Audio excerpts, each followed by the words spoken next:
त्रिपुर मालिनी के रूप में आकर के भगवान नारायण को दर्शन दिया।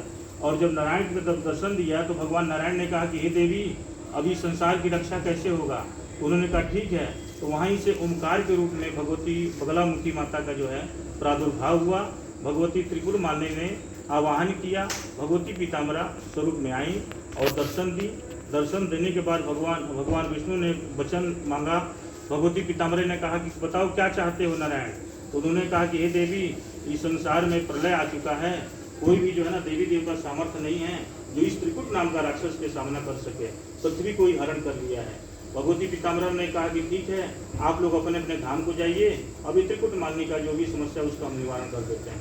भगवती पीताम्बरा अपने स्वरूप में वायु रूप में है। भगवती पीताम्बरा इनकी ये भगवती जब भी किसी के पास भी जाती हैं तो किसी रूप में नहीं जाती है, शरीर में नहीं जाती हैं, ये वायु रूप में जाती हैं। आप आवाहन करेंगे तो आपके घर के समक्ष देखिएगा, निश्चित रूप से पीले वर्ण में भगवती दिखाई देंगी। ये वायु स्तंभनी देवी हैं, इसलिए इनको ब्रह्मांड की शक्ति में ब्रह्मास्त्र विद्या का इनका स्थान प्राप्त हुआ है।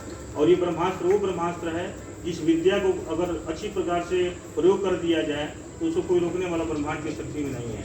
इसलिए भगवती पीताम्बरा ये महान शक्ति है। इस शक्ति के आगे सभी शक्ति असमर्थ दिखाई देते हैं। इसीलिए जब उस समय जब त्रिकुट से जब विवाद हो रही थी तो सभी देवता लोग देखने लगे कि किसी का शरीर नहीं दिखाई दे रहा है, न रंग दिखाई दे रहा है और न ही रूप दिखाई दे रही है। ये कैसे इतना मतलब प्रलय काल का रूप दिखाई दे रहा है। भगवती बगलामुखी माता जो है अपने जो है ना उसने जो है वरदान मांगा था कि मुझे कोई ना मार सके, संसार में कोई भी देवी देवता हो कोई ना हमें मार सके, चाहे मानव हो, चाहे जानवर हो, चाहे पशु हो, चाहे पक्षी हो। यानी इस पृथ्वी लोक पर जितने भी देव दानव मनुष्य जितने भी हैं, ये हमारा कुछ भी जो है नहीं कर सके। ऐसा उसने आशीर्वाद प्राप्त किया था, जिसके प्रभाव से सभी लोग असमर्थ थे। तो भगवती बगलामुखी माता ने कोई शस्त्र नहीं उठाया, भगवती बगलामुखी ने कोई गद्दा नहीं उठाया, उसने केवल अपने हाथों से ही उस राक्षस का स्तंभन कर दिया।